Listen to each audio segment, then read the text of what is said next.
Leviticus chapter 10. Aaron's sons Nadab and Abihu each took his censer, put fire in it and incense on the fire, and presented unauthorized fire before Yahweh, which was not in accordance with his orders. At this a flame leapt out from Yahweh's presence and swallowed them up, and they perished before Yahweh. Moses then said to Aaron, "That is what Yahweh meant when he said, 'In those who are close to me I show my holiness, and before all the people I show my glory.'"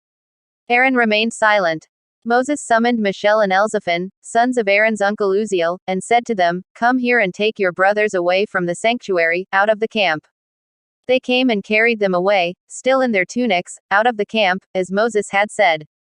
Moses said to Aaron and his sons Eleazar and Ithamar, "Do not disorder your hair or tear your clothes, or you may incur death and his retribution may overtake the whole community. No, it is for the entire house of Israel to lament your brothers who have been the victims of Yahweh's fire. To avoid incurring death, do not leave the entrance to the tent of meeting, for Yahweh's anointing oil is on you." And they did as Moses said. Yahweh spoke to Aaron and said, "When you come to the tent of meeting, you and your sons with you, to avoid incurring death you may not drink wine or any other fermented liquor. This is a perpetual law for all your descendants. And so shall it be also when you separate the sacred from the profane, the unclean from the clean, and when you teach the Israelites any of the decrees that Yahweh has pronounced for them through Moses." Moses said to Aaron and his surviving sons, Eleazar and Ithamar, "Take the cereal offering left over from the food burnt for Yahweh. Eat the unleavened part of it beside the altar, since it is especially holy. Eat it in the holy place, since it is the portion of the food burnt for Yahweh that is prescribed for you and your sons. This is the order I have received. You, your sons and daughters with you, will eat in a clean place the forequarter offered and the thigh presented, for these have been given to you and your children as your due from the Israelites, communion sacrifices.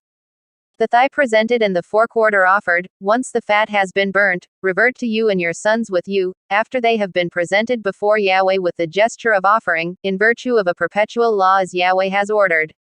Moses then inquired carefully about the goat offered as a sacrifice for sin, and found that they had burnt it.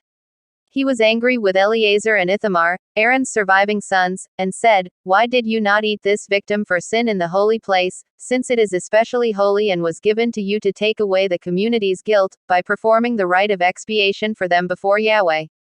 Since its blood was not taken inside the sanctuary, you should have eaten its meat there, as I ordered you." Aaron said to Moses, "Look, today they offered their sacrifice for sin and their burnt offering before Yahweh, and these disasters have befallen me. If I had eaten the sin offering today, would this have met with Yahweh's approval?" And when Moses heard this, he was satisfied.